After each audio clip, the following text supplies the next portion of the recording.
మనం గెలిచినప్పుడు చప్పట్లు కొట్టేవాళ్ళు, మనం ఓడిపోయినప్పుడు భుజం తట్టేవాళ్ళు, నలుగురు లేనప్పుడు ఎంత సంపాదించినా ఎంత పోగొట్టుకున్నా తేడా ఉండదు. Greatest battles are with closest people.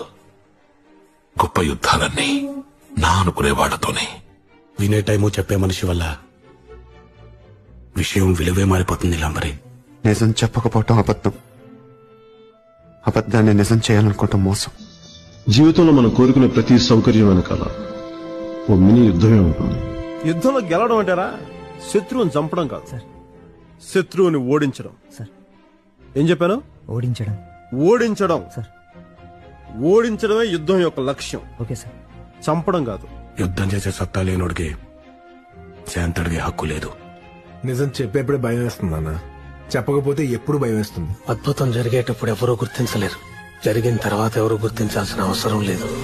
వాడి రైన్ రోజున ఎవడైనా కుట్టగలడు, అసలు గొడవ రాకుండా ఆపుతాడు చూడు, వాడు గొప్పడు. చూడు బాగి, అందంగా ఉండడం అంటే మనకు నచ్చేలా ఉండడం, ఎదుటి వాళ్ళకి నచ్చేలా ఉండడం కాదు.